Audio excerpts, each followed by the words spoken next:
Good evening, everybody. Welcome to Local 103. I'm just going to steal this from you. Yes, Thank absolutely, you. absolutely. I got it. Before we get started, I just want to alert everybody of where the nearest exits are. They're along the right side, obviously where you came in. There's a few exits on the back and on the outside to the outside back parking lot over here to my left, to your right. So, my name is Lou Antonellis. I'm the business manager and the financial secretary here at IBEW Local 103. But I'm also just a concerned citizen like all of you and very concerned and worried about the direction of our country. Now tonight it's an honor to host our Massachusetts Attorney General, the Honorable Andrea Joy Campbell, along with her colleagues.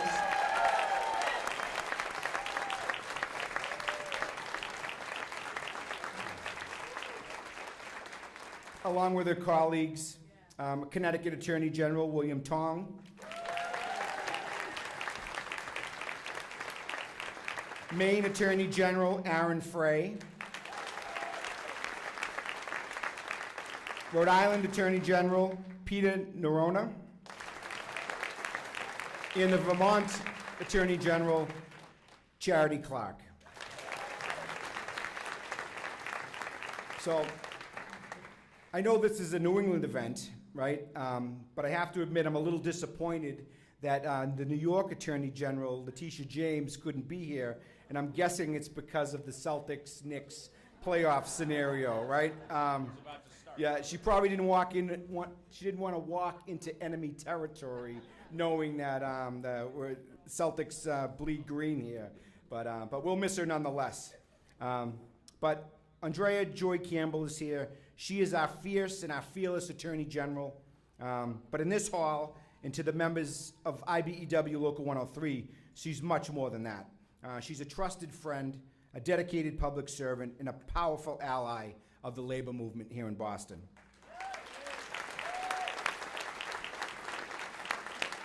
We're very proud to count Andrea, her husband Matt, and their family as part of our union family here in the IBW. But her commitment to working people didn't just start in the AG's office. It goes back to her days as a Boston City Councilor and her time as Council President. I've seen firsthand how she's mentored young women, opened doors, and stood strong for those too often overlooked. Her pursuit of justice and opportunity isn't just a policy, it's personal for Andrea. Whether you're a female apprentice walking onto a construction site for the first time, you're a single parent trying to pay the bills, or an elderly neighbor trying to hold on to your home, Andrea has always been the fighter our communities need and the champion that we deserve. And when it comes to standing up for working families, she's earned her rock star status.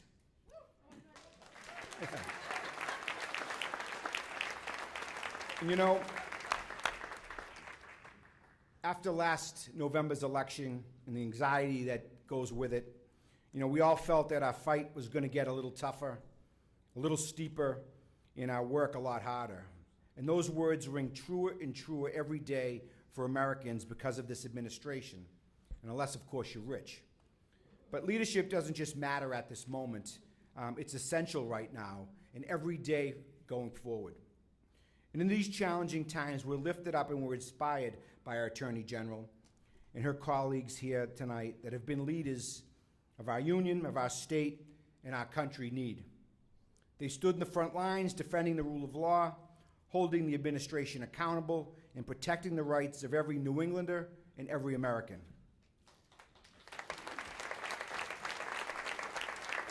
Together, these attorneys general, have taken real action to stop unlawful attacks on our communities by this government.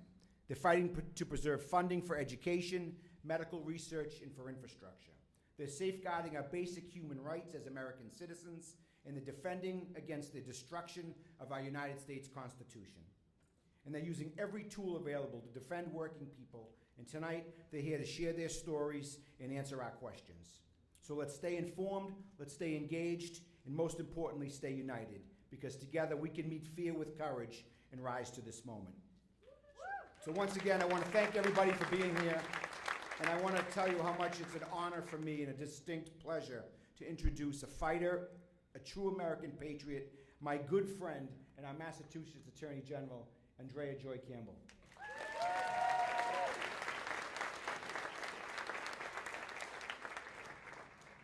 Can you hear me? Turn on the microphone. First of all, thank you for your leadership. Thank you to Local 103 for hosting us, all those who supported us being here. Really grateful. It is a busy time. College students are graduating. There's a lot going on right now this weekend, so really grateful to be in this space and for the continued support and collaboration and partnership. So thank you very much. I also want to thank, of course, all of my AG colleagues who are here, not only traveling and commuting here, but continuing to show up. This truly is a team effort, and you will hear that tonight. So I'm grateful to each and every one of you. I didn't know I had rock star status. I'm going to stand in that tonight. We got rock star status, and that's amazing. But each of these individuals are amazing in their own right, and it's an honor and privilege to serve with them every single day. I also want to thank the folks who are online. There's a live stream happening, and the traffic, all the concerns. I did hear from folks. I can't make it, I can't show up in person, but it doesn't mean they don't care. And we want to be accessible to people, to participate, to hear the conversations. I want to thank and acknowledge those folks who are online and joining us virtually. But lastly, but certainly not least, I want to thank each and every one of you for showing up, for caring, for being here. The Celtics are happening, and you're still here. Thank you. The weather is gorgeous, and you're still here. Thank you. You had to commute, sit in traffic, really grateful. So appreciating each and every one of you for being here tonight. I just want to highlight a few things, and then I'm going to turn over to my colleagues. And what you don't know is there's a timer up front. So we have a timer for us. We can't just go on and on and on and on and on. And the goal is not only for us to say a few words to open up the conversation, but most importantly, to spend the bulk of time answering your questions. We've all participated in various town halls, and I think the thing we heard the most is that you people talk at us too much. We don't want to do that. We want it to be a dialogue.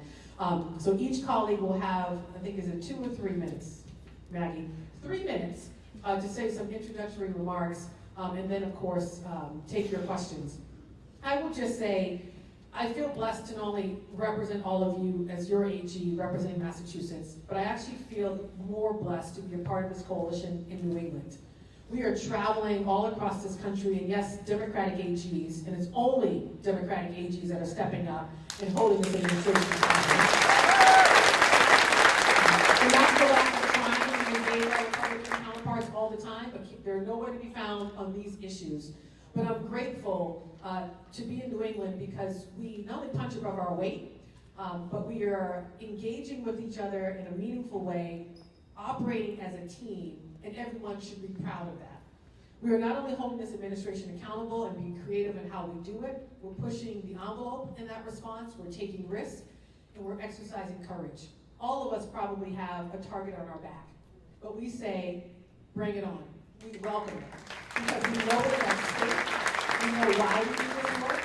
We're not just elected officials, we are parents, we are community members, and most importantly, we believe in the rule of law, democracy, and checks and balances.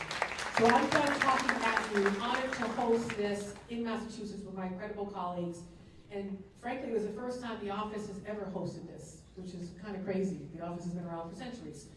So I have to just end with thanking my team for the hard work in pulling this together and organizing all of us. So all the folks on all of our teams, thank you very much. All of you, Maggie. So now I'm going to turn it over. I'm actually just going to go down the line and start with AG Tong. The timer's over there. If you're not, Maggie will do this something crazy. Your attention. I can't guarantee. I'm a politician. Yeah, but we have to. 3 minutes. You're up. Thank you. Hello, New England. I see some Connecticut over here, so Connecticut, show us some love. Yeah. So, thank you, Lou and Local 103. Can we give Local 103 another round of applause, please? So, this is cutting into my time, but I have to address this issue about New York and New Jersey. So this is New England, but I always ask Tish James of New York and Matt Plackett of New Jersey, how come you guys aren't in New England? And well, we're tri-state, we're mid-Atlantic. I said, yeah, but Jersey and York are in England, aren't they? It drives them nuts. It's great to be with all of you today, and thank you, General Campbell, for convening us, but also for doing such an amazing job. You may know there was a previous Attorney General who is now your amazing governor, and I saw her last night.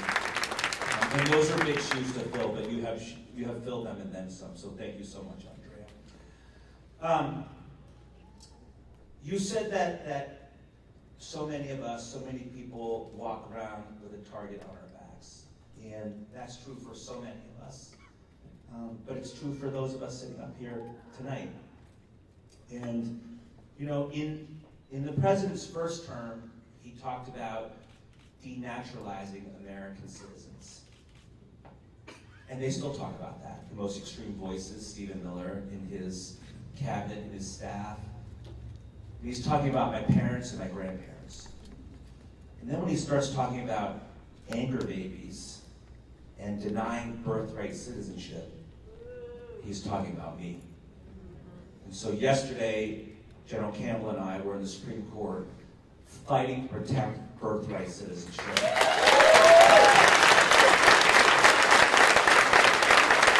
Not just because we were fighting for the rule of law and our Constitution, but because for many of us, this is very real and very personal. I was the first American citizen in my immediate family by right of my birth on American soil. And that is true for millions upon millions of Americans. So as we have this conversation today, it's really important to, talk about the Constitution. We're in a constitutional crisis. Let's not deny that. We can explore that and talk about that, what the implications are. Let's talk about the rule of law. Let's talk about the 14th Amendment. But let's not lose sight of all the people that are getting hurt right now. Thank you for being here tonight.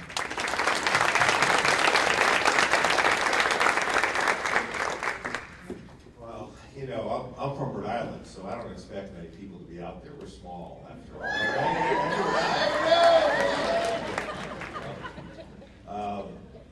You know, we filed a lot of cases. We're going to talk about them.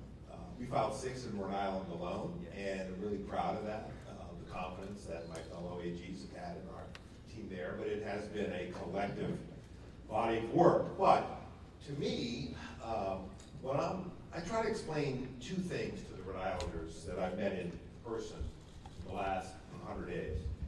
And that is, put the cases aside for a minute. What's the president fundamentally trying to do? I have to say, I talked to some high school kids about it right away. You know, I asked them, how many of you know what the Federalist Papers are? Not only did they know what they were, they knew about separation of powers and checks and balances, and three components of government, 3 branches of government.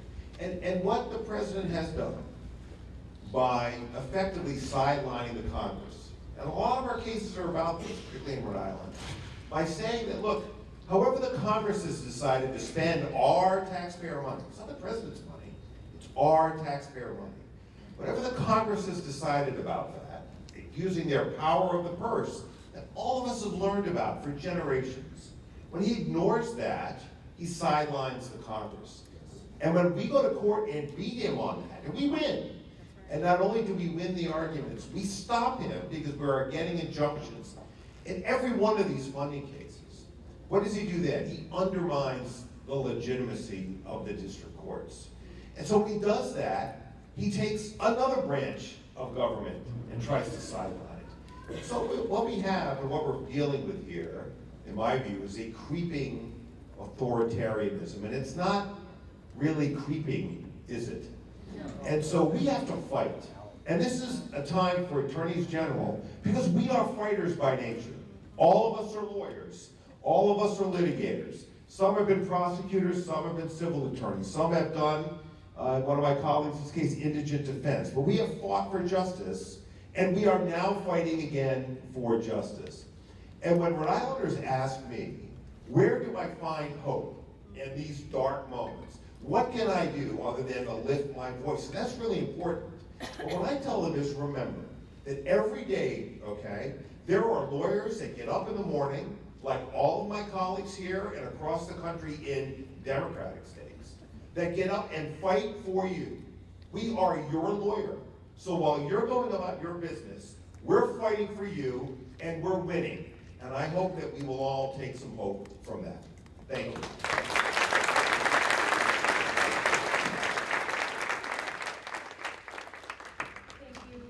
Thank you, Andrea. Is this on? No, yes, okay, thanks. I have been very proud these past few months to stand alongside the people up here and our colleagues across the country. And Vermont has overwhelmingly rejected our current president's vision for this moment in our country's history, overwhelmingly more than any other state. So you can imagine. And you can imagine how they're responding to all of this. Because President Trump is overturning norms, he is violating the Constitution, he's cozying up to people we know to be our enemies, he is upturning the stock market and sending plainclothes immigration enforcement agents to arrest members of our communities. And the common thread of all of these violations is very difficult to ignore. It is a desire to consolidate power in the presidency, in the executive branch, in himself. But this is America. And in this America, we have the three branches of government. We have federalism. We are sovereign states. We have checks and balances because no man is a king in this country. And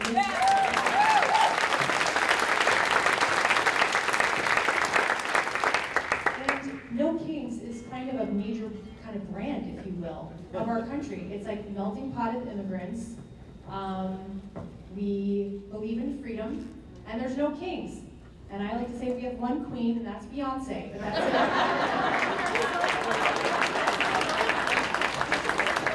and listen, it is true. We have to accept that America voted for this man, and this is the vision that they wanted for this country. But they didn't vote to violate the United States Constitution or federal law. And that's where we come in.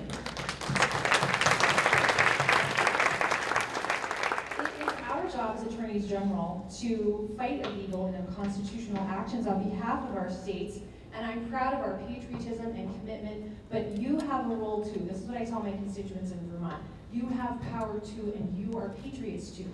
You have to exercise your fundamental rights and freedom, attend a protest, organize a carload of friends and go volunteer, support the free press, buy from a business whose values you believe in, fight for something you care about, donate to a local organization in your community, and importantly, do not despair.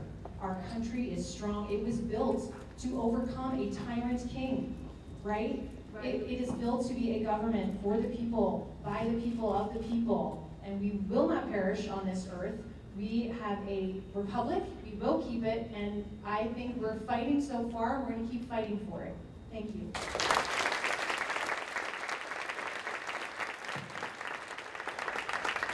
So, good evening. I want to add my thanks to Lou in Local 103. I want to thank General Campbell and her staff and my colleagues for coming together tonight. Importantly, I want to thank all of you. It's Friday night. I have to imagine that there are things that you might do, as was mentioned earlier, on a nice first of spring day. It's only 80 degrees outside, so it's perfect weather. But I think what you're showing up is a testament to, and for those who are online, what this is a testament to, is we are all taking the responsibility that we have as stewards of our government, right? As stewards of our Constitution. Our Constitution is a contract, right? It is the citizens who have made an agreement that the government will have limited power, but be subjugated to the citizenry, right? The Constitution is a limit on federal power. It's a limit on state power. And so when my colleagues and I are doing the work to make sure that the funding that Congress has promised continues to flow, that the privacy that Congress promised you is not violated by DOGE, that tariffs are not used as an economic weapon, not only for other countries, but to those right here in our own country. When we make this fight, we're doing it because it is our job under the law to protect our states, to protect our country, to protect ourselves, and the promise that the Constitution has of a limited government not interfering with the way in which we can prosper here in our country. So I've been privileged to work with this team. And let me add something else, and this is why it's important that you're all here tonight. So while Democratic attorneys general might be the ones who are making this fight right now, we are not the only ones, right? So we're over 20 cases that we're involved in, but there are so many other groups out there who are doing some very significant work. Labor is doing significant work. Nonprofits are doing significant work. Transgender military members, for example, individuals are bringing cases. They are putting those targets on their back, not because they want to, not because they want to draw the attention of a person who is not happy with being a president but wants to be something else.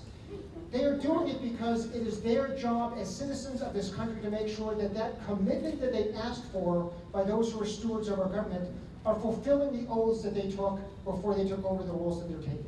So I'm glad that I can be working with a team for you, for folks in my state of Maine, for folks across the country, even if their attorney generals are not, to make sure that the funding, the privacy, the protection from somebody who's doing something that is directly contrary to what it means to be an American, we're going to make sure to keep that fight going so that when folks catch up to where we're at, we've made sure to hold the line for them.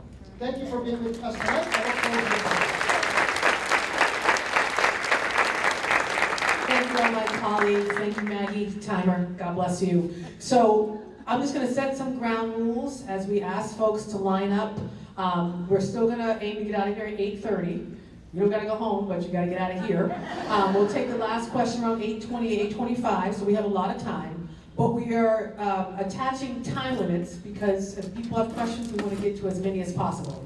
So Austin and Jess are over here. Where do you want folks lining up? Just tell them where. If you have questions, start lining up.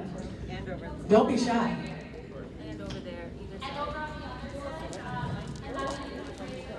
Okay, good. So you will be given a mic to ask your question. You will also be given 1 minute, and it's only 1 minute, to ask your question. I will say in a very loving way, if you're not asking a question, then you're going to get a thank you and next, in a very loving way. So to those who are lining up, you got 1 minute to ask your question. We have 2 minutes to respond. You can direct your question to a specific AG, which is fine. And if not, depending on the topic of your question, I may then just assign it to a colleague based on a conversation we had around the interest, a certain interest that they would be willing to talk about. And then 2 other things. 1 minute for you, 2 minutes for us to respond. Direct it to an AG if you want, specifically. 2 other things I want to stress. I also recognize there may be fear in this room, whether you're in the immigrant community, LGBTQ+, you name it. So we want to create an environment that is loving, that is supportive, that is respectful. And even in a respectful way, you can say to us, people, you ain't doing enough. You can say that loving and respectfully to us, we will accept that. But that's the energy and hope we want this room and energy to have, and most importantly, when you leave here, for people to feel. It's a collective. So I just have to say that at the beginning, because I think it's important. We want to be leaving with hope. Even if you say you have to do more, we'll accept that. But with hope, optimism, and also with a sense of collaboration, but power, frankly. So I'm done talking. Ask away. We'll just go back and forth. And we'll start right over here. Perfect, thank you. Well, first I want to thank all of you for being here Uh-oh. tonight. Oh, that was very strange. Okay. Just talk really loud. All right, yeah. You don't want me to do that, not this night. Thanks so much for being here. You guys are doing such important work. You inspire me. One of the top issues that concerns me today is ICE abducting people off our streets without warrants, without charges, steering them away, kidnapping them, and holding them without due process, presumably indefinitely. This is the hallmarks of an autocratic police state. So I want to ask you, AG Campbell, have you already or will you file an emergency lawsuit blocking ICE's unlawful detentions under state kidnapping laws after 6 and 26? And I'm not sure if this is in your domain or Governor Healy's, but will you cancel the 287G agreement with the Department of Correction and end all intergovernment service agreements with ICE and the DHS? Thank you for the question. I'll take this as direct at me. I agree. I don't know if you saw the Worcester video. I had the honor and the privilege of speaking with Romesa, the tough student, today. And let me tell you, She still has a long road ahead of her, 2 hearings, including deportation hearings, as she fights the fight, but with humility and grace and just beauty. And I told her we will have her back, as we had in the beginning, unapologetically, and we will have the back of our residents. What we're seeing, and from this aggressive ICE posture in this administration when it comes to federal immigration policy, is horrific. It is not promoting public safety, it is promoting fear. So number one, we're using our platform to name that, and to say we, who have criminal jurisdiction, enforce our laws with law enforcement, even from my team that are here, advancing public safety, holding people accountable without creating fear in our communities. And frankly, we need immigrants not just to advance our economic interests in the state, especially healthcare, higher ed, but also most in cultural additions too. But most importantly, it is many immigrants who are part of our cases in advancing public safety in our very communities. 2, we are doing everything in our power in real time to support those who are being abducted and detained. There are some videos for some, there are some videos for some you don't even know. Finding lawyers for them, because we're limited in our representation of individuals. Immigration lawyers that have stepped up and frankly offered their services for free to folks. We were in touch, for example, we're Mesa's lawyer. We will keep doing that. We put out guidance so people even know what their rights are. And also for institutions, reminding them not to collect certain type of information to make communities more vulnerable to ICE detention. Reminding them what the rights are in terms of privacy for our folks. Significant guidance, I would say pushing the envelope of even what our office technically could be doing, but we know how important it is. A few other things that we're doing. We are standing up as a collective to fight for the status of folks. TPS for Haitian folks, Venezuelan, you name it. We're fighting on that. These are issues. We've collectively gone to court to say we cannot deport these people who are legally and lawfully come here, who are contributing to our communities by a stroke of a pen. Collective action. ICE, given what we're seeing, nothing is off the table in terms of holding them accountable. Woo. Nothing. So that may mean some of what you just asked me, which we were actively exploring, nothing's off the table. Why do I say that? Because I too see those videos too. And so we have to push the envelope in our office to hold them accountable. But I'm gonna be crystal clear with this group because we know the laws. They have significant jurisdiction in terms of immigration. It is really hard, even to arrest an ICE agent and to hold them accountable in this country. Doesn't mean it's off the table for us. It is not. It's really hard. But this is where 2 other things matter.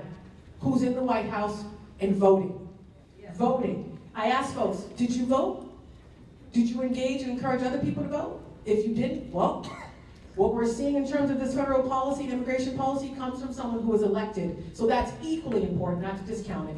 And then lastly, we can work with the governor on some of these other questions. We are actively in the Department of Correction advancing things and have been really aggressive in our posture. Not just with the Department of Correction and leveraging our power to represent them because they must do better. And I still have a twin brother, frankly, who died 12 years ago while in their custody. We never got any accountability. No one was ever held accountable. So I take this work very personally to your point. But lastly, reminding law enforcement too, that they have discretion in these cases. They don't have to enable ICE. They don't have to enable the activities of ICE. And I actually appreciated the statement today from the Worcester Police Chief that pushing to drop charges against those folks that were arrested in Worcester, which I fully support.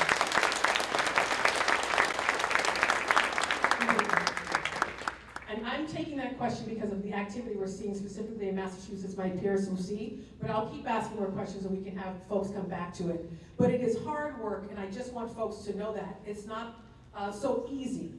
But if the U.S. Attorney, for example, could threaten us about us getting in the way of these policies in immigration enforcement, well, guess what? We can bring it back in a collaborative and loving way to also hold them accountable for what we're seeing in our communities that is not helpful but causing fear. Thank you. Next one. AG, how is the state planning to hold not just these federal officers that are breaking the law and violating due process, but the president who is ignoring due process and court decisions at this point? I'll start with AG Tong on this. So this is what I meant by a constitutional crisis. Before the president took office, I think we all talked in guarded terms about how we're on the precipice of a constitutional crisis, or if we're in a constitutional crisis. We're in one right now. There is non-compliance with court orders that Peter has secured in the District of Rhode Island around the federal funding freeze case. There is non-compliance with the order with respect to the illegal deportations, including of Kilmar Garcia. So we're there.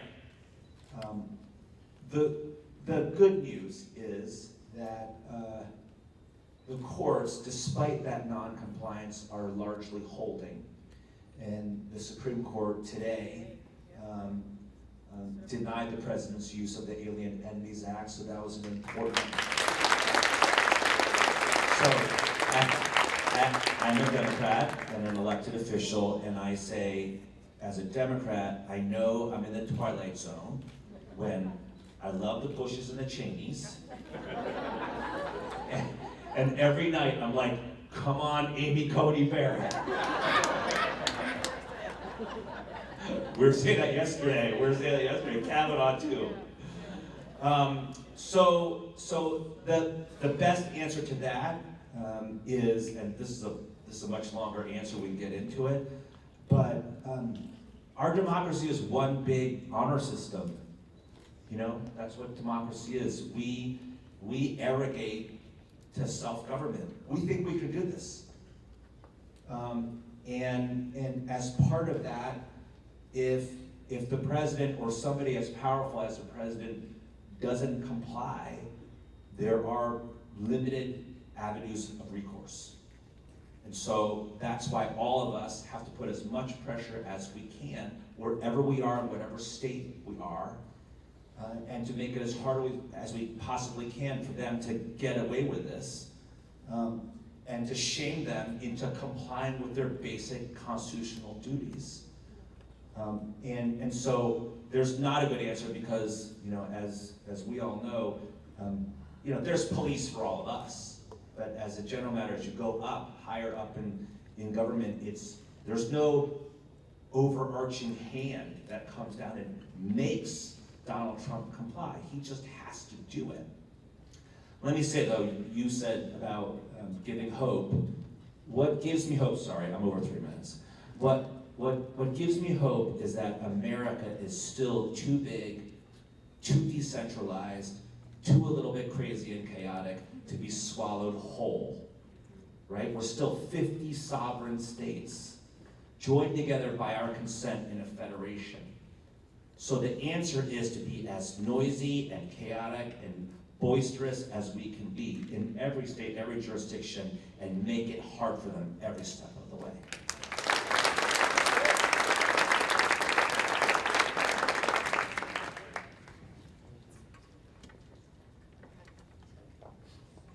Hi. Right. I am worried about medical funding. Particularly about the delay in the funding of grants to universities. Right. I think that DOJ is using several underhanded tactics, including a layer of review. After the grants go through the study sections and advisory council meetings. It's to delay which grants are allowed to be funded. And I think that $2 billion fewer dollars have gone out the door this year, as compared to previous years. And they have also reduced the number of funding opportunities. So they are limiting those by a half. And I don't know if there's any legal recourse to all of these changes that are happening. And I'm wondering what that would be. Sure. So we've been very successful in getting court orders to stop the administration through executive order, turning off those funds to our states, the blue states, okay? And so Attorney General Tong said that the administration has not followed some of our funding orders. That's true. But we've gone back to court twice to force them to do it and been successful, and they have done it. So we've got to stay on it in our cases in Rhode Island and in all the cases we brought. So the big case, as we call it, is the OMB case. And the OMB case cut off all federal funding, including for Medicaid. And we were in court within 24 hours and successfully stopped that within 24 hours because we've been getting ready since last summer. Because we were preparing for Donald Trump, hoping he wouldn't get there, but if he did, we were ready. So we won that case. We just won today, I believe, got the preliminary injunction in our public health funding case. So I met a young woman, epidemiologist in Rhode Island, who's going to lose her job. That money is back on. $11 billion across the country, $31 million in Rhode Island. I'm sure many more millions in Massachusetts and some of the larger states. So we won that case. So the NIH case that AG Campbell has brought here, led here in Massachusetts, we won that case. And so the money is turned on in the states that have brought the cases. And we can get into why we did it that way. But what we need to keep hearing from you is where specific grants aren't coming through. You gotta let your AG know that so we can go back to court and make sure we get the money turned back on. Because we've seen it in these little slivers, you know, like FEMA money.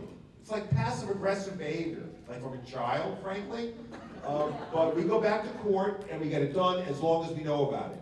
So if there are specific things that any of you know about federal funding that the Congress already appropriated, they already said it's coming and now it's not, we need to know that because we can fix that. When I go over here, on that point, specific things you have. If you're Massachusetts, Jamie, my staff member is over here. You can come to him with specifics, and then others, team members from other offices, he can direct you to, who are also here. If you have specifics where we need to follow up with you, please. Our staff members are here waiting to hear from you. First, I want to say thank you for the work that you've done in defending, you know, everything. Really.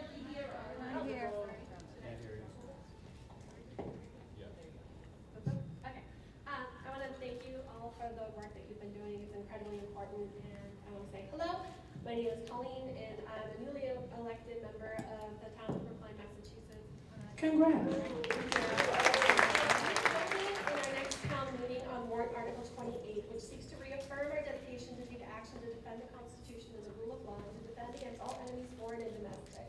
It is absolutely shocking to me that my town feels the need to actually reaffirm such a pledge. This is America, we take that for granted, and it's shocking that we've fallen to the point that we have to feel like we have to do this in towns. It seems like we're heading in a direction that's going to force us to have to address the tyrant in the room and to, you know, reaffirm the things that we have mentioned. You're getting the wrap-up question. I am. Oh, I'm sorry. Yes, the question. I say that in a loving way. And I know that you have spoken on the how everyone seems like a united force of like the 50 states and all of that.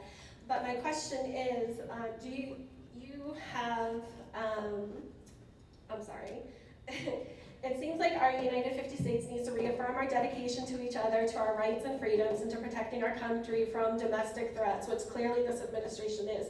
How do you see a path forward towards this goal that isn't duck and pray for the coming years? Thank you. Thank you very much.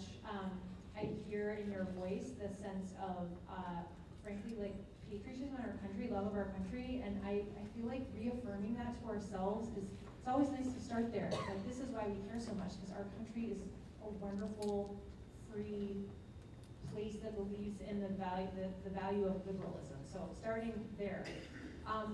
We all have a role to play. And I think, and I, yes, was raised by hippies, charity from Vermont, no surprise. But Joan Baez said, action is the antidote to despair. And just by being here, we are fighting despair and malaise. And it might not be what you wanted to hear, right? It's like, no, we're doing that. Give us something fresh. But the truth is, you keep showing up. We're the lucky ones because we have a special job that we get to do. And we're gonna keep doing it like we have been, and by linking arms, we have a force multiplier in this country.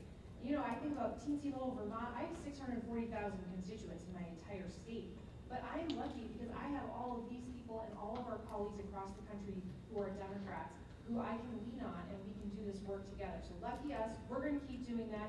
You all need to keep showing up, writing letters to the editor, telling your friends in states that were purple or were red, volunteering on a congressional race that's outside of Massachusetts, that's outside of places where we know we're gonna be blue at the end. Because the midterms are just around the corner, and I'm gonna stop there, because that's the thing to focus on. Midterms are just around the corner.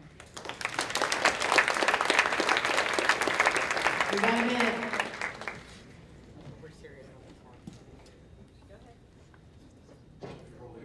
Yes. First of all, I also really appreciate the depth and extent and time that you all have put into the legal processing of all this. It's incredible. But I'm here to ask you about another hat that you all wear, and that's Chief Law Enforcement Officer in these states. And I'm open, I think, with AG Campbell. You touched on it, that you're willing to address like what law enforcement has to do to protect our rights, but you also referenced that there is some powers that the federal government has and you have to negotiate those. And I also understand that much of what you're doing in the legal sphere really depends on a cooperative relationship with the federal government, the courts, and so forth. And so you really don't want to jeopardize that. And yet, and this is my question, at what point, as AG Tong pointed out, every day people are being taken off the streets and their lives are broken forever. At what point and how do you imagine using your law enforcement capacity directly intervening? Thank you. I'll answer that in the next question to AG Frey. Thank you for the question. Just sort of continuing what I said earlier, not every AG in the country actually has criminal jurisdiction. We have criminal and civil jurisdiction here in Massachusetts, and I have a state police unit within the office. I couldn't tell you, I've never been more proud in my life, frankly, to be attached to officers in law enforcement that understand how to do and advance public safety without causing fear in our communities. Doing it lawfully, above board, and compassionately. I'm not going to suggest that all law enforcement doesn't need some type of accountability when it goes wrong. I'm not saying that. But in the face of what we're seeing from ICE, the contrast is so stark. And we know in order to actually advance public safety, you have to build trust. And what we're seeing is ICE agents and a posture from this federal government to create fear, to create chaos, confusion, etc. So we are willing to push, like I said earlier, to hold anyone accountable who is harming our communities, including ICE agencies, and agents, I should say. But that is really difficult. Why? We have the Supremacy Clause, for example. They have significant authority through various federal statutes and provisions to enforce immigration, to create immigration policies, etc. It is not something the office has ever done in the past. So we are in uncharted territories, but we're willing to do what it takes. And while it may not always be public what our evaluation process is, just like when we are deciding when to enforce or file a case, we don't put that out publicly because we can't for different reasons. Attorney-client privilege, you name it, doesn't mean we're not evaluating it. Doesn't mean I'm not in touch with the Worcester Police Chief. Doesn't mean I'm not in touch with folks on the ground in terms of how we can support them in bringing about accountability when ICE is raiding our communities. So we're doing what's necessary, and I will just add, and doing it with no fear attached, because we know it's at stake. And I mentioned my personal story really quickly, but it is personal. I had a brother die while in the custody of a state agency. He was 29. No accountability whatsoever. So I know what that feels like personally, and I bring that sentiment into the office to hold folks accountable. But it is not easy, and I want to stress that. Even if we want to do it, it's not easy, but it's not off the table. I'm going to go to AG Tong, and then we'll go to the next question. Sorry to jump in, because I think it's going to keep coming up tonight, so I'll address it. First of all, I think I speak for all of us. If we can act to protect people in our states, we will. It's a matter of authority. We're the state's lawyers. Most of us have one client, the state, and we have to establish standing when we bring a lawsuit. But if we can do that, acting as the state, we will. But we have to have some real talk tonight, because immigration is going to keep coming up. Okay, remember I said constitutional law in 20 seconds. This is the sovereign state of Massachusetts, next to the sovereign state of Connecticut and Rhode Island. We are joined together by our consent, 50 of us, in a federation known as the United States of America, right? We delegated limited powers to the federal government. And those powers are the sorts of things you would expect the federation to handle on our behalf, because it's not easy for Mass and Rhode Island and Maine and Vermont and Connecticut to handle foreign policy, for example, or national security. But here's the real talk part of the conversation. Guess what one of those limited powers is? Immigration. Because in a rational world, that makes sense. And here's the other real talk part of the conversation. A lot of the laws that we have in Connecticut, one of them is known as the Trust Act. That was passed not in response to President Trump. That was passed in response to President Obama. Okay, that's a fact. And ICE was very active under the Obama presidency. But what does the Trust Act stand for? It stands for a simple proposition, that we have to maintain trust and fidelity between local communities and police and fire. And so if somebody's house is on fire in Dorchester, we want them to call 911, or if their house is getting broken into, we don't want them to hesitate because somebody in their household might have a complicated immigration story. That's why in Connecticut we call it the Trust Act. And it also stands for an unremarkable proposition, which is, if we delegated limited powers, and one of them is immigration, then that's your job, federal government, not our job. And you can't commandeer state and local resources in our states and tell state and local police to do your job for you. You do your job. Stop telling us to do your job for you. Yeah, well, so I'm going to just jump in here, because everything that my colleagues have said is right. But there are things we can do about immigration, and it's this. I was the United States Attorney in the Obama administration. I was a federal prosecutor on the line before that. So we did plenty of immigration work, but we also knew that if the state wanted to get one of our agents in state court, they only went if we consented. They could not make us go there. So that is the power that the federal government has over the states. You can't make a federal agent go to state court. We can, at the time, I was the we then, we have to consent to go. So that's the reality of the relationship between state and local law enforcement. They have the upper hand. There's just no doubt about that. But here's how we can impact this equation. We can hook up our friends with great lawyers, and we've done that. But here's how else we can affect it. I know, because when I was U.S. Attorney, I knew how many ICE agents were in the state of Rhode Island. And that number is 8, okay? I don't know how many are in Massachusetts. There's 8 today, because I just asked it again.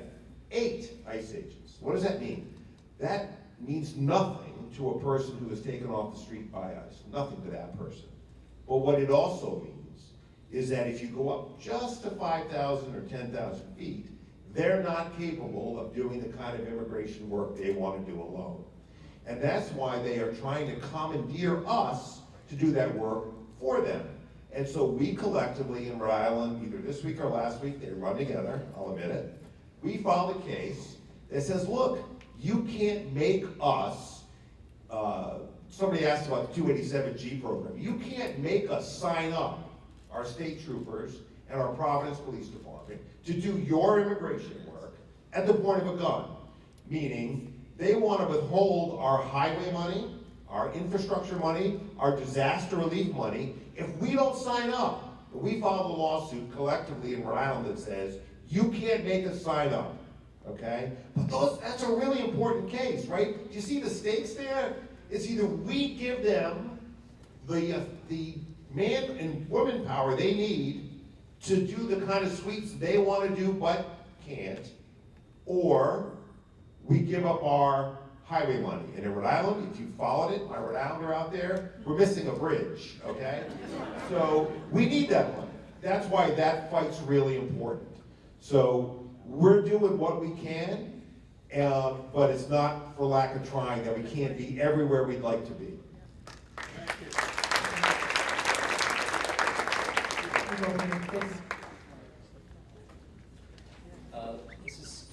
I heard that there were 60 lawsuits that were filed. I may be wrong there. You've taken legal action against this administration on a number of different occasions. Are there particular issues that stand out to you as especially concerning or recurring?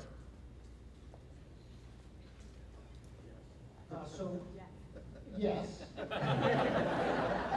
So, a couple things. I mentioned earlier in my comments that it's not just the states, but others as well. By one tracker that I'm familiar with, there's about 240 cases that have been filed against Donald Trump or his administration just since January 20th. And these represent somewhere in the mid-20s for the states, but also a number of, like I mentioned before, labor, individuals, nonprofits, just cities that have been impacted. I think there's a couple of things that jump out for me, but I mean, I don't know, I can't say this is a collective. One is, money, there's a reason that Congress was given the financial utility, right, the power of the purse, because money really does drive. Can you hear me okay? I can. Yeah. Okay. Money really does drive the ability to get things done, right? Like, trials for different medical research, or libraries and museums and business advancement programs. Money's involved in a different way with tariffs, right? The way in which taxation might work, because tariffs are the taxes. And so the collection of cases that my colleagues and I have been, in large part, involved with, it's these cases in which continue the flow of money into states that was promised by Congress, that the executive does not have discretion over, that continues to deliver very important services that are meaningful to Republicans, to Democrats, to independents, to women, to children, to men, to grandparents. It keeps education running. So in terms of the impact, if you take this money away, these programs are not going to come back, right? If they're not protected today. Something else that I just want to highlight that I'm concerned about, and I've mentioned this to anybody who will listen. I had an interesting conversation on the T today with somebody who didn't want to listen to me, but I wanted to talk to them about my mind. Also looking at these cases, though, what I think is important to keep in the back of my mind are the targeting that's happening that is in some way perhaps making it easy for people to get lulled into the sense that this targeting is okay, right? So targeting when it comes to immigrants, targeting when it comes to transgender student athletes, targeting when it comes to big law firms, targeting when it comes to Ivy League schools with big endowments. Right. This targeting, people are saying, well, I don't know a transgender student female athlete, I don't know an immigrant, I don't know a big law firm. Besides, they're a resource, they can take care of this. It's this targeting that is some way lulling people into this acceptance of what it is that the administration is doing. I think that the cases that we are bringing and succeeding on are giving people the opportunity to get snapped out of that lull while we keep the programs going, while we keep some of the more significant excesses when it comes to privacy, when it comes to climate interference, right? We are doing this work because if we don't, people might get lulled into that sense of insecurity. My time is way up, but I hope that gives you a sense as to what we think is important.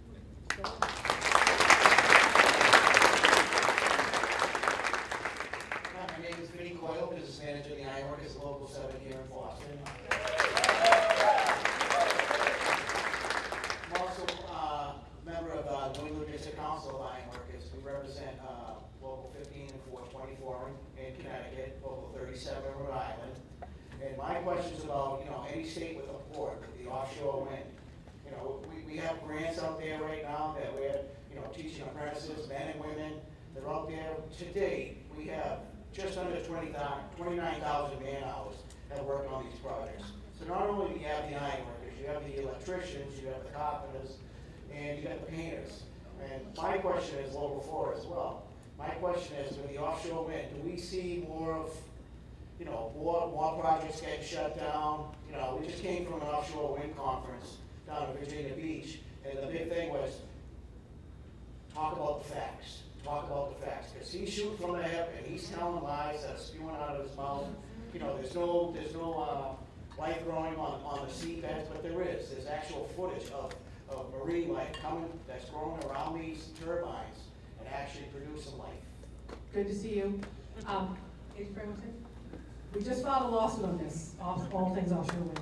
Yeah, just briefly, I want to jump on this because for me, this was a really big deal.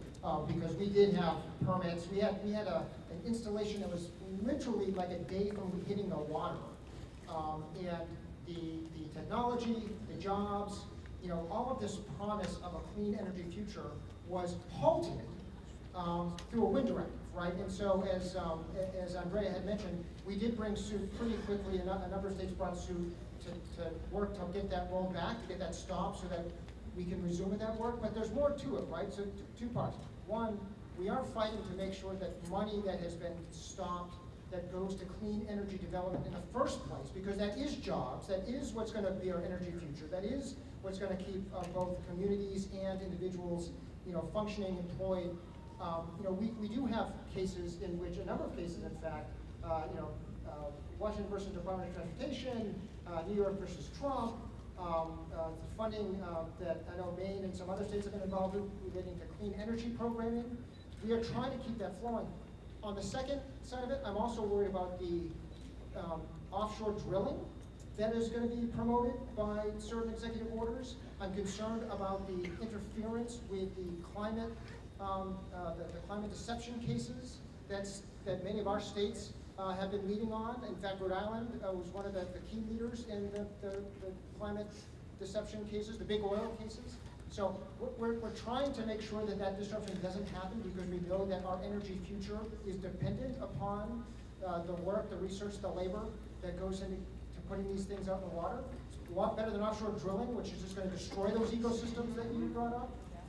And so I know we are fighting, and we have filed litigation to make sure that we can address those unlawful orders to stop that. There's 2 more seconds that I'll add. Massachusetts is a part of that. We have 3 offshore wind projects. I was just meeting with the providers of a couple of those. We've invested close to $350 million in those projects. So we're not going to slow down. We're going to fight the fight. So we can give more updates specifically on certain cases based on the industry. But we're a part of that along with many other states as well. Good to see you. Good evening. I work in human resources for a pharmaceutical/life science company. We also have a DE&I department that almost disappeared overnight. I'm concerned because as a trainer, as somebody that offers adult training to managers, that's more my internal clientele, we can't even talk about it. And so they're trying to change the titles of what things are. So I want to know, like, on the personal level, what can I do to still promote training people about microaggression without calling it microaggression?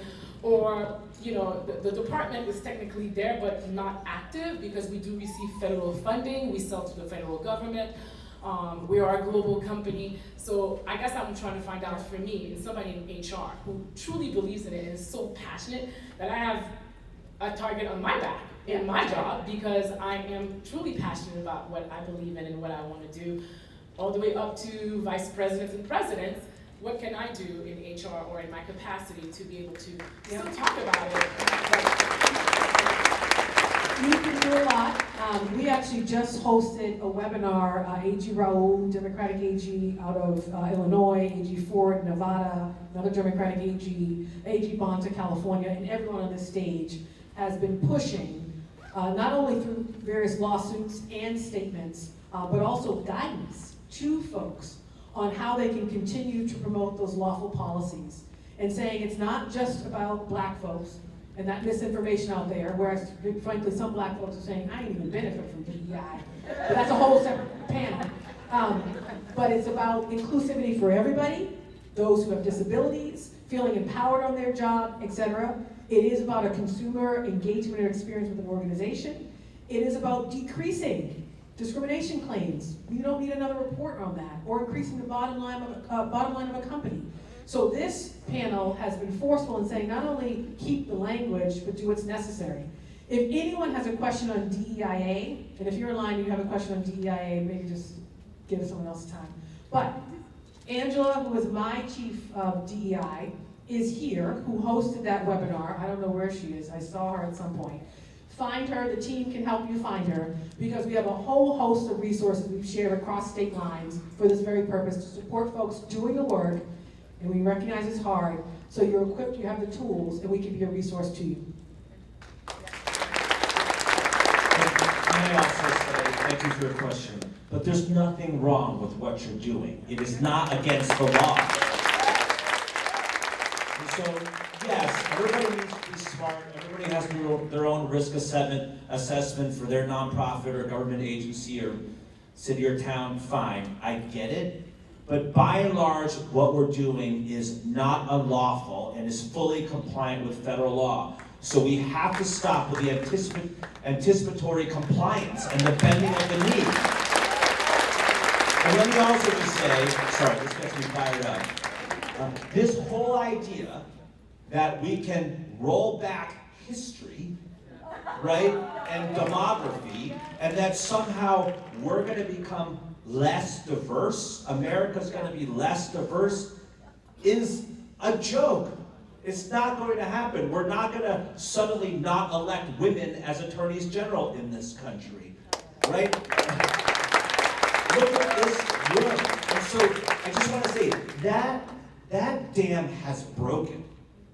It's over, okay? And we have to lean into that and be who we are as a people. I'm going to go over here. And we're going to go as quickly. I don't know if you should get in line at this point because they're long and we want to be mindful of time, but we're going to keep going as quickly as we can. Go ahead. I know a Massachusetts resident who has a spouse that is an immigrant on a legal green card and happens to have a Massachusetts license to carry and owns firearms that are stored properly and locked. If mass ICE agents came to that person's house and broke down the door, how would they know that they were ICE agents? If they were stopped on the road with their spouse in the car, what should they do? What is the smart move? Obviously, if they break into your house, you retreat to a closet. But if they come into the closet and you've called 911, what else can you do? Hypothetically. Well, one thing that we've been talking about from the very beginning is it's difficult for us to deal in hypotheticals.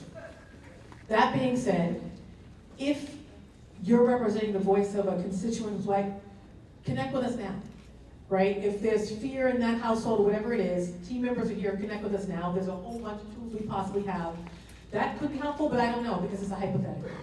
I want, just as we said from the very beginning though, we will do our part as AGs to protect folks here who are immigrants, not just value them in word, but in action.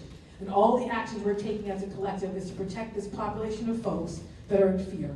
So the short answer is connect with our team, make sure your people know our people, and we can continue to be supportive as we can in real time on any specific things, but also if something goes down. Any advice for road stops, traffic stops? Right there. Can't hear you. Go ahead. I'm telling him to connect with one of our team members, Meg, Jamie. Don't go away. I'm just going to keep going, but we'll get you. Thank you. Going to go over here. And I'm moving in a loving way because I was at a town hall with a congresswoman where people didn't get to their question. Those people were very angry with us. So we're going to go as quickly as we can. Hello. Thank you all for all that you do. Much of my question has already been answered, but I'll ask in case there's anything that can be added. As our constitutional rights and freedoms are marginalized, is there anything that we can do to support the Chief Justices in their efforts to rein in the executive power? We know that the three branches of government were put into place to limit any one individual branch from having too much power. And that's certainly not the case today. Yeah, so if I understand the question, it's what can we do to assist the justices of the Supreme Court? Was that the question? Did I understand that the right way? Yes, I've read a recent article that the justices of the Supreme Court are focusing on reining in the power of the executive branch. Yeah. Well, we're really counting on them to do their jobs. And look, they have life tenure, right? They can stay there until they decide not to, right? So no one can stop them from doing the right thing. They have to do the right thing. I'm hopeful that they will. I believe that the cases we have filed, and we've all studied them because, well, that's what we do, and we have great staffs, many of whom are out here, to help us along the way, we're right. And so if we're right, the Supreme Court should agree with us. All the district courts have agreed with us. Today, the First Circuit, in our cases, has agreed with us. They haven't, for example, granted a stay of the district court decisions. In fact, the government's given up in some of the requests for a stay, which would mean reverse the district court in the First Circuit here in Boston, the first line of appeal. So I believe we're right, and I believe that the majority of the justices, not all of them, but I believe that in the end, the majority will uphold the law. And so I think that, look, when Chief Justice Roberts comes out and says something that pushes back against the president when he undermines the district courts, I think that's something that we should appreciate and lift up, as my friend Attorney General Campbell often phrases things like that, and recognize that just because the Supreme Court hasn't done things I've liked in Dobbs or Bruin, I've accepted them, and this president's going to have to accept them too. I mean, nobody in this room who remembers it loved the outcome in Bush v. Gore, I suspect, right? Like, there's a lot of groans, right? Well, we accepted it, right? And so the president's got to do the same thing, because as we learned back in 1803, as those high school kids I mentioned earlier reminded me, in Marbury versus Madison, the Supreme Court's got the last word on the law. The president needs to know that that's been the rule in this country for over 200 years. And so we've got to hold him to account. Okay, I'm going to go over here. We have about 25 minutes or so. I would not encourage anyone else to get in line. And I would say, if you heard your question asked before, just saying, maybe think about passing up or someone else. Go here. Okay, so I have a statement followed by a question. I'm a Massachusetts resident and a member of the body politic of the Commonwealth of Massachusetts, who's been severely impacted by wrongful records tied to my name for over 7 years. Records that unlawfully placed me in the court system, the Corey system, the probation system, and even the FBI's NCIC system. Your office is currently defending the agencies involved in my $5 million lawsuit. I've submitted verified evidence showing that your attorneys engaged in procedural misconduct, backdated filings, withheld required service, and actively obstructed the process. This includes evidence tampering, false certification of filing dates, and manipulation of records submitted under Rule 9A. I filed 3 judicial recusal motions after Judge Sarah G. Kim admitted on the record that she previously worked for your office, which is clearly established conflict of interest. Those motions were pending and still are pending. Despite that, on May 12th, she scheduled a Rule 12 hearing to dismiss the case.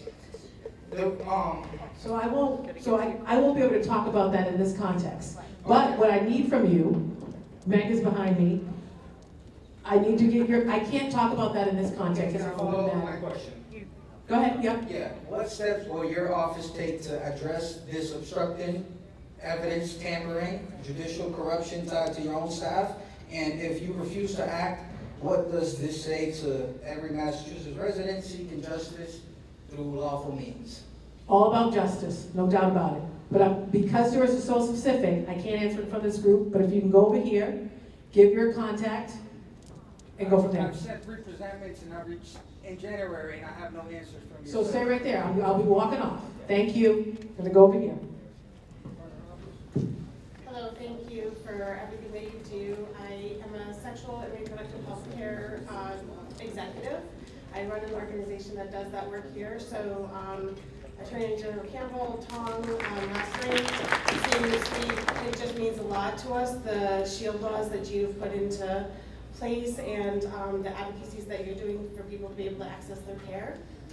we do gender affirming care, so I really want to bring my question to you from the community that we serve, the staff that I have. I'm part of the LGBT community, so my friends and my loved ones.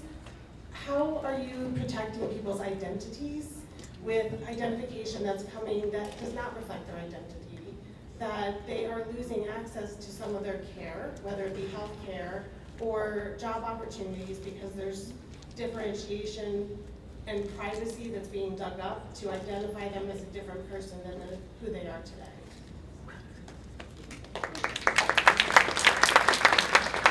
Thank you for the work that you're doing. Very much appreciated. In Vermont, I have a hunch Massachusetts is the same.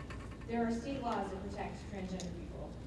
And I'll just have a footnote. I love bragging about this, but in Vermont, we voted in 2022 to enshrine the right to abortion in our Constitution. And people in Vermont believe so strongly about this that voters in literally every single town voted yes.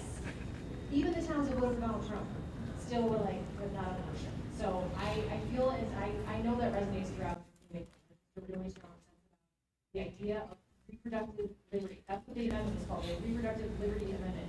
And we are in charge of our bodies, not somebody else. So wanted to address that. More specifically about this moment in history, we have been active in this space. We have filed what's called amicus briefs, it's Latin, friend of the court. So when we're not the plaintiff and we still have something to say, but we don't say anything to sue, we will offer to file a brief in support to explain this is how this impacts our states. And so we have done that in a case brought by transgender military members and prospective transgender military members. We also filed an amicus regarding the gender affirming care. That feels like a long time ago. I think that was pretty early on. If you are interested in looking at that, we post on the Attorney General's website there's a chart that has all of the cases we joined. Now, we haven't joined all the same cases. We have no ocean in Vermont. We didn't join offshore wind. I hate that, but I have to admit, it's our one flaw. But we also have links to all of the amicus briefs. So if that, I would encourage you to go on. I'll just add Yeah, to go this. ahead. We're doing a lot collectively to protect access to gender affirming care, to protect this population of folks while acknowledging the fear of this community and the fact that those who are transgender were just ousted from the military. So we are fighting like hell, unapologetically. I would say we know each other. I want you to connect with our reproductive justice unit, Amanda in my office, because we've done additional advocacy as a collective, including advocacy on the change in the passport applications in terms of identity. We've done that work. In addition to litigation efforts. So, and then we're showing in our state houses, not only in terms of the passage of the SHIELD law, I just got a call today with folks in the state house on closing the gaps in our existing SHIELD law to make sure that that law continues to protect providers. And then know your rights. We've done so much guidance because folks don't even know, even in Massachusetts and other places, you have a right to access gender affirming care regardless of what the federal government does. A right to access an abortion, reproductive health care, regardless of what these crazy people do. You have so many more rights here that will not go away. And so we're asking folks to get this information out. But I would just ask to follow with Amanda and our team. Specific cases, we're responding to that. But then we're also doing a whole host of things to also respond as well.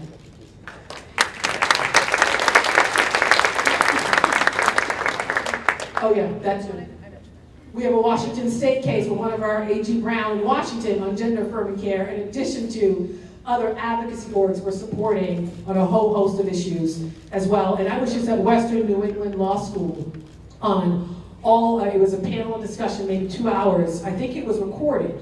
Also offering up additional information and know your rights to specific questions, recorded so we can continue to get that out there too. Thank you for the work you do. Thank you so much.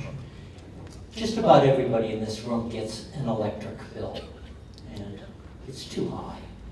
And to add insult to injury, the power is dirty, filthy power. It's not clean power. And nuclear is probably the filthiest, most dangerous, and most expensive. But fossil fuel isn't far behind. But we have really no recourse. We can't use the most important power we have, which is the power of the boycott, because how do you boycott the electricity? So in order to get the utility companies, and we have this climate denier president, right? In order to get the utility companies to deliver clean power, which most people want, do you ever envision a time to file legislation? I mean, whistleblowers have protections. Legislation that if we withhold the bill, not to pay the electric bill anymore, and get protection that our power won't be turned off until the utility companies will finally wake up and grow up and give us what we need.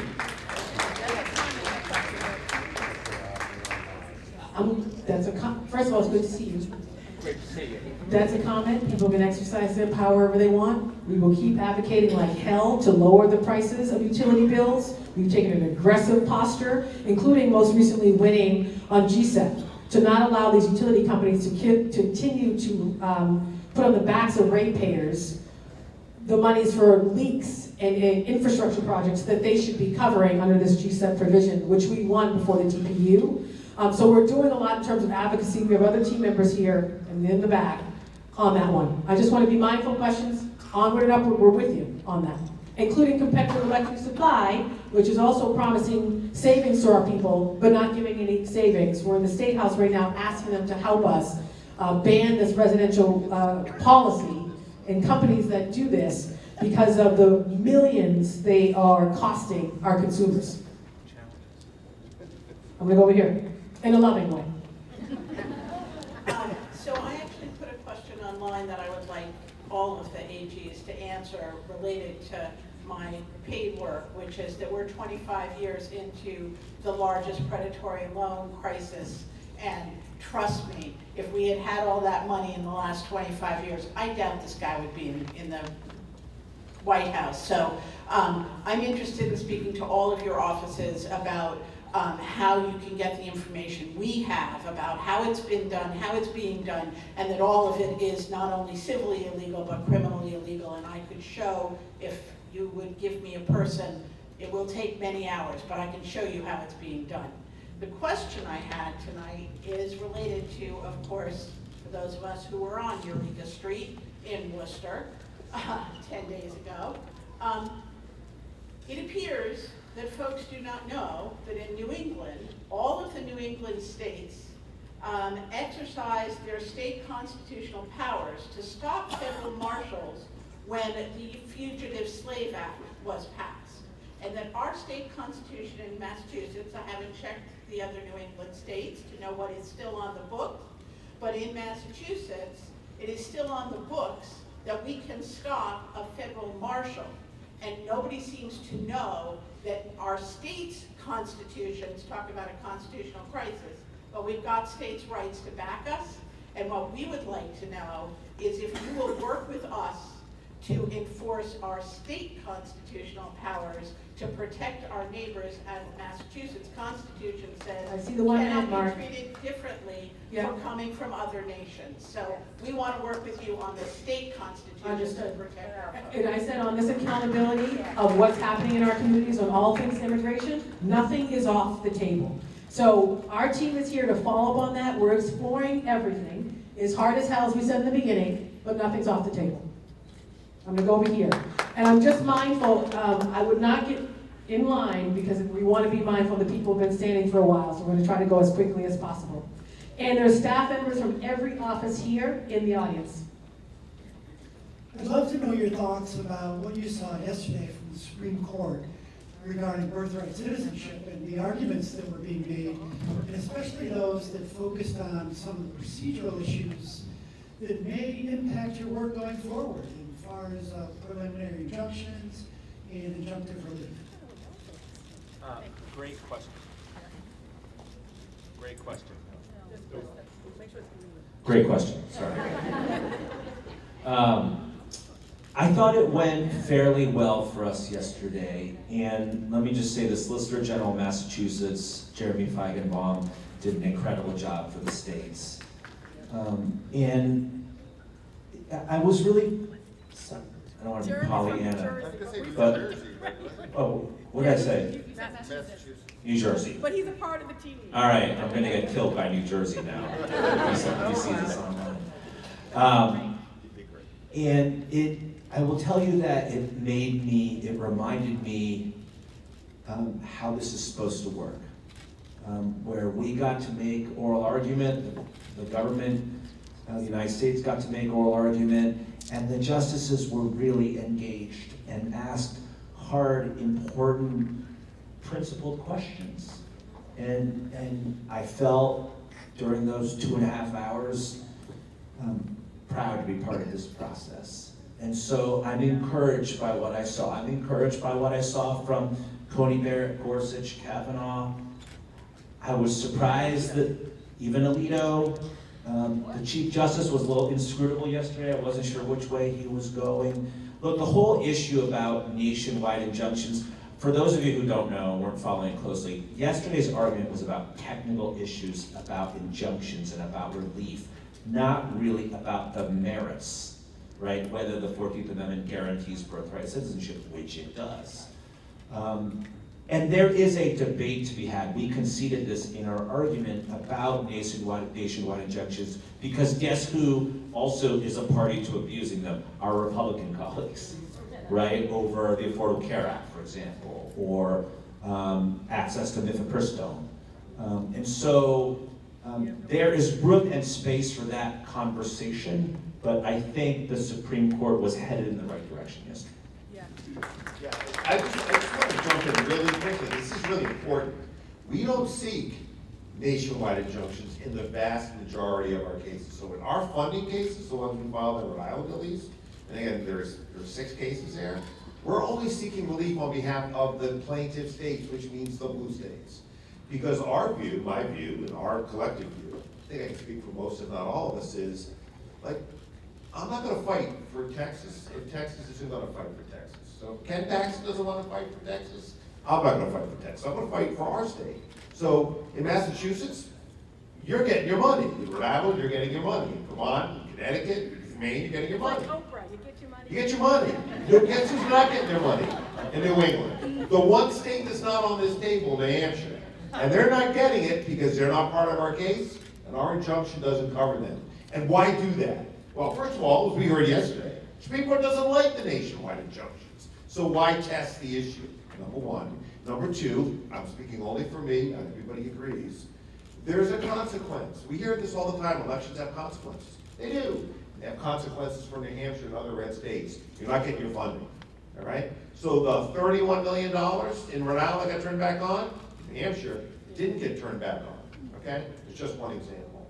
And so that's why we're really strategic about that. And so, you know, even if we were to lose, say, on the nationwide injunction, the public shouldn't assume, we shouldn't assume, the media shouldn't assume, red states shouldn't assume, the president shouldn't assume that we want them. Most of the time we don't. Because we're fighting for our states because they elected us, in our view, to do that.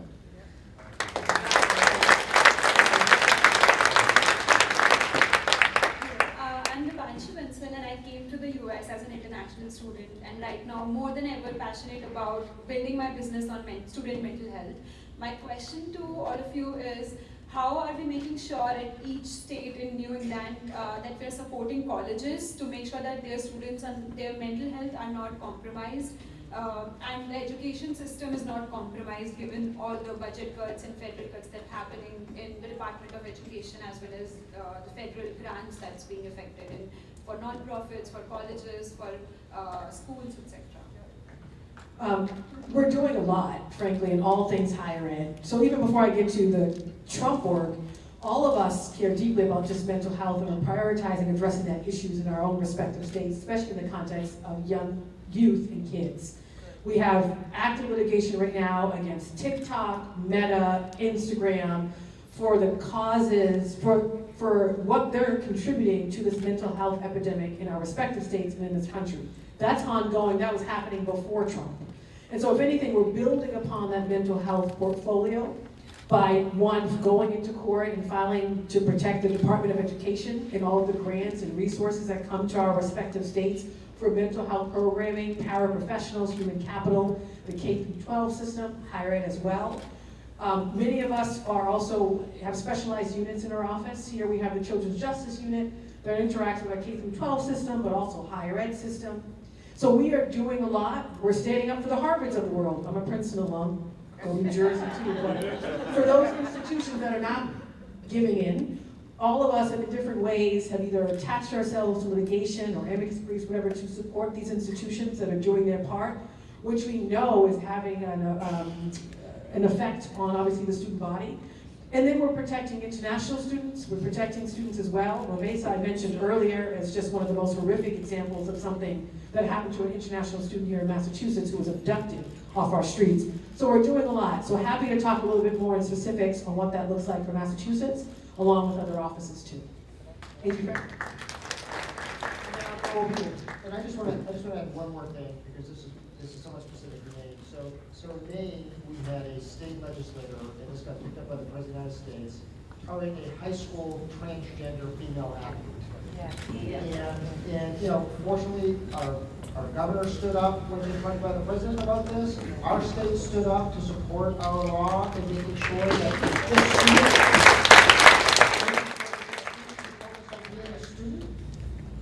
the reason I bring this up, though, is because this is the targeting that I was referencing earlier that we need to be aware of. Not quite college, but it's still just as pernicious, because these are people who just want to go be children, be young adults, and not have to worry about all of this toxicity and targeting from the most powerful man in the world, right? So my governor, my office, my state supporting those students.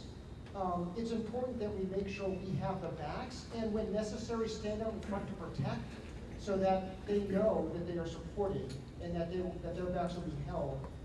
So that when bad things do come down the line, they know that they have the support. That may be a way in which we can also support these students who just want to do what they're doing without interference from people doing wrong things. I hate to break the bad news, we're not going to be able to get to everyone in line. I'm looking at the time, just saying. So I'm going to have my team start to connect with folks who are at the back of the lines to get your specific questions, to follow up. Everyone who is in line, if we don't get to you, which we're not just looking at the time, you will get a response from someone in our office. You will make sure your question is answered, you have resources, etc. So I just want to be respectful of that. I'm going to go over here, and then I'll come back over here. Thank you so much. My name is Terry. I live in Newton.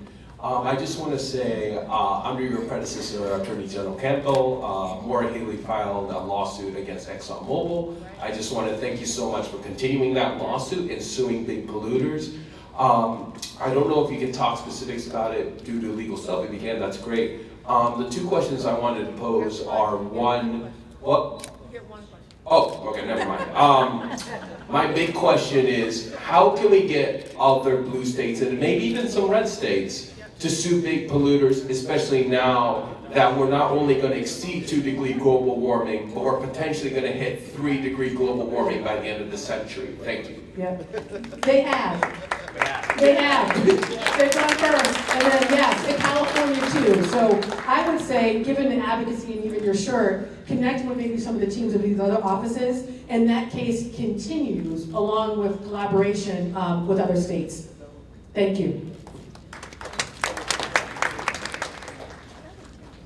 Hi, Scott Christie from Westboro. I actually just had vocal cord surgery, so I'm really not supposed to be talking, but obviously I'm here. I'm an openly trans woman, and so my question for you, AGs, is probably a little redundant, but with Trump's transphobic attacks raging, what bold legal moves unite you to save trans rights now? Make the Supreme Court, which seems so distant from like the regular people, how do we make them affirm trans women are women? And how do we tell low contributing tax Republican states to leave us the hell alone? I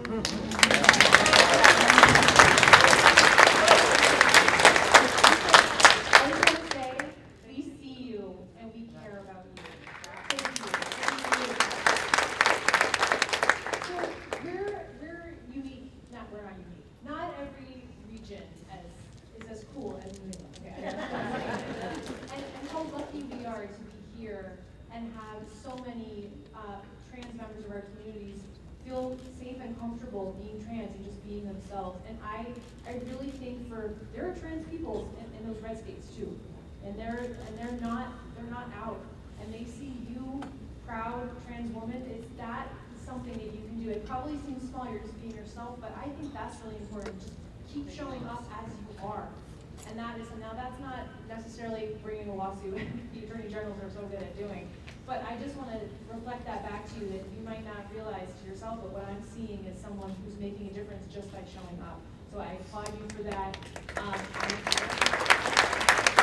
I think that's really important, and I think continuing to advocate for any laws that have not been passed in whatever state you're living in to make sure that all the protections are here. I have so many trans friends and so many trans folks in our communities. We have trans people in our office, and I think it's just really important that we keep doing what we were doing before 4 months ago, and we keep showing up for trans community members, and we certainly will on this table. Yeah, and as a resident of Massachusetts, have your back, that's easy. Done. See you, yes, done. Easy. Where this group is exercising leadership is taking action. And that should be the mantra of tonight. We're not just talking about it, we're taking action. We have attached to every case in the country, it feels like, to protect this community and specifically trans folks, not just in our blue states, but across the country. You think about specifically the military, all stood up unapologetically and will continue to fight. Access to all types of health care, not just gender affirming care, health care, the affordability, the high quality of it, all stood up for that unapologetically. Being in spaces and places with folks in our trans community, all do that unapologetically. Our office even hosted something, Drag Queen Story Hour, we were there. Yeah, we were there. First time the office ever did it. Showing up and taking action in this moment in time, while acknowledging the fear of the community, not discounting that. But then what Charity said is so important, we also need the community to show up. And I was recently at the Boston Spirit magazine event. It was a packed house of people in the midst of their fear still showing up to advocate and tell us what they need, and then we respond appropriately. So we'll keep doing that.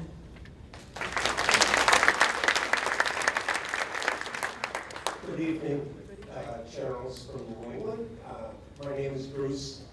My question is regarding security contractors, private security contractors, and militias that are essentially unregulated and unvetted and moonlighting as ICE contractors. And one of the reasons why they have their masks on are to avoid identification. And second, the National Guards are also, the National Guard, at least in Massachusetts and Rhode Island, have been moonlighting as security contractors. So and I know this because a relative of mine, and I'm not going to get into that, but so what can you do to provide the oversight necessary and pull back these goon squads? No, we got to get info. So if you see that in Rhode Island, you need to talk to Peter's team who is here in our office. All the way in the back. Because what we said clearly from the very beginning on any immigration question, we are all in full support of not using state resources to advance these policies that we're seeing coming from the federal administration when it comes to this. So I know no one in the National Guard that is moonlighting as such. But if we hear that, then we need to know about it. So I'm going to ask one of our team members to connect with you over here. And Peter says to do the same. I'm going over here, and apologies again to the folks who have to use a card. I'm going to do, let's see, I have one more question over here, and then, nope, I got one and then two. I need others to do a card. Thank you. Oh, okay, maybe not, Molly's back in. Okay. You too. Thanks for taking my questions. Thank you. I'm an attorney at Legal Services at GBLS, and proud child. My parents came fleeing war, natural disaster, hunger, poverty, just like my clients, but they came about 50 years ago around the time that we enacted privacy protections for taxpayers in the face of Nixonian abuses. That's my question now. Right now, Their taxpayer protection is completely under attack. There's litigation in DC that is not looking very good. My question to you all is, are you considering bringing a lawsuit to protect taxpayers? What's happening is that our system is being politicized, weaponized, in an unprecedented use of tax data to locate immigrants. Yes. Massachusetts, 22% of our workers immigrants. Yeah. So, Yes, the answer is we already have. There are at least 2 cases pending against DOGE. I refuse to say the word to legitimate it. But we're going to do everything we can to stop Elon Musk and his band of wannabe stormtroopers from tearing up the federal government and committing what is the largest data breach in American history. That's what's happening right now. So it is a bit of a game of whack-a-mole because DOGE is all over the place. They are trying to get through Freedom of Information Act requests and other mechanisms and avenues to get at information, but I can speak for all of us. We talk constantly. Not just our staffs, but we talk constantly. 3 times a week. At least. And we talk about these specific nuts and bolts issues several times a week, every week. And so we're focused on it. We've got 2 cases, there will be more. We're following all this in real time, SNAP benefits, data there that they're trying to collect for immigration purposes. We're on top of that. When I say we talk, AG Tong says we talk, we do. And then think about ways in which we can strategize, whether us directly or supporting other lawyers that can bring cases that we can then support as well. Thank you for your leadership and work. You're in Massachusetts with us, GPLS. Team, oh, okay, I got my whole team going. Yes, we got you. We got you. It's hard to get a plaintiff.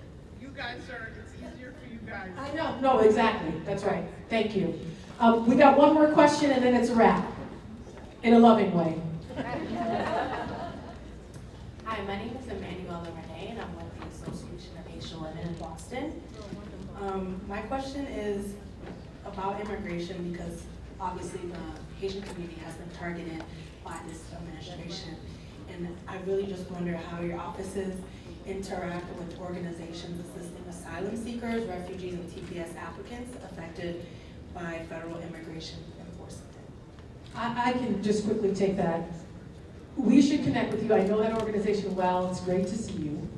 We have in our office an Immigration Advisory Council. We've actually expanded it to include more voices to be helpful in real time, not just policy, technical assistance, cases coming up that will never make the news, someone who has a status where they're here lawfully, but for some reason they have an issue with immigration. So we want to provide that technical assistance.